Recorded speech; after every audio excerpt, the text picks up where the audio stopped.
कलाकारों को live show के दौरान किस तरह की परेशानियों का सामना करना पड़ता है, इसका एक किस्सा कीकू शारदा ने सुनाया।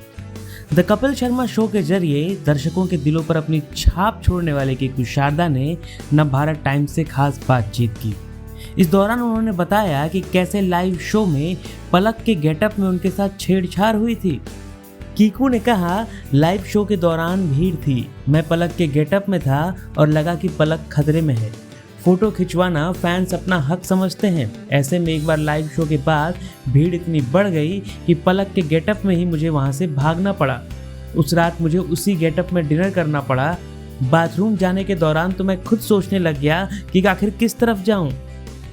सेट पर आपकी महिलाएं आई और उन्होंने सोचा कि पलक तो एक लड़की है और उन्होंने आपको प्यार दिया और भरोसा किया कि लड़की है। क्या कभी किसी पुरुष ने पलक को छेड़ा है किसी पार्टी में कहीं पर? नहीं नहीं, ऐसा पलक को तो कहीं छेड़ा तो नहीं है, लेकिन हाँ, हमने जब कभी लाइव शोज किए हैं और बाहर निकले हैं कभी लाइव शोज करने के लिए, तो हर टाइप के शोज हैं। मतलब कभी वेडिंग्स भी की हैं, और तो वहां पर कभी कभी लगा कि भाई थोड़ा स्टेज शो करने के बाद कि भीड़ भाड़ बहुत ज्यादा है, यहाँ से जरा सेफली निकल लो, वरना मतलब जिस तरह लोग आ जाते हैं ना स्टेज पे फोटो खिंचाने के लिए, फिर उनको भी समझ में नहीं आता कि हो क्या रहा है, और धक्का मुक्की सी होने लगती है, उसमें जरा केयरफुल रहना पड़ता है। तो हाँ, दो एक बार ऐसा लगा है कि पलक खतरे में है, और लेकिन मैं सेफली निकल गया हर मैं वो जगह ना से। इंसिडेंट सुनना चाहता हूँ कि क्या वो शराब के नशे में थे कि वो सिंपल थे, और कैसे छेड़खानी हुई थी पलक के साथ? नहीं नहीं नहीं, इतना तो मैं आपको डिटेल में क्या नहीं, लेकिन हो जाता है भाई। आप लोग कितनी बार देखा है ये सारे लाइव शोज होते हैं, मतलब जब आपके पास करीब 50-60 हजार लोगों की ऑडियंस होती है, you are always not performing in a big town, you are sometimes performing in a small town, and वहां पे मतलब भीड़ भड़क्का करना, आके फोटो खींचना। भाई आप कितनी बार देखो, बंबई में जरा कम होता है, लेकिन कई और जगह पे जाओ, वहां पे माना जाता है कि ये तो हमारा हक है आपके साथ फोटो खिंचाना, आप नहीं खिंचाते हैं तो ये गलती आपकी है।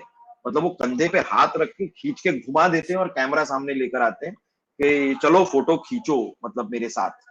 तो ऐसे एटीट्यूड वाले भी लोग बहुत मिले हैं, जब आपको उनसे बचना होता है तो इसलिए तो मतलब बाउंसर मैनेजर ये वो सब आसपास रहो, क्योंकि कोई पता नहीं कौन कहाँ से ऐसे आ जाए और ऐसा अटैक हो जाए।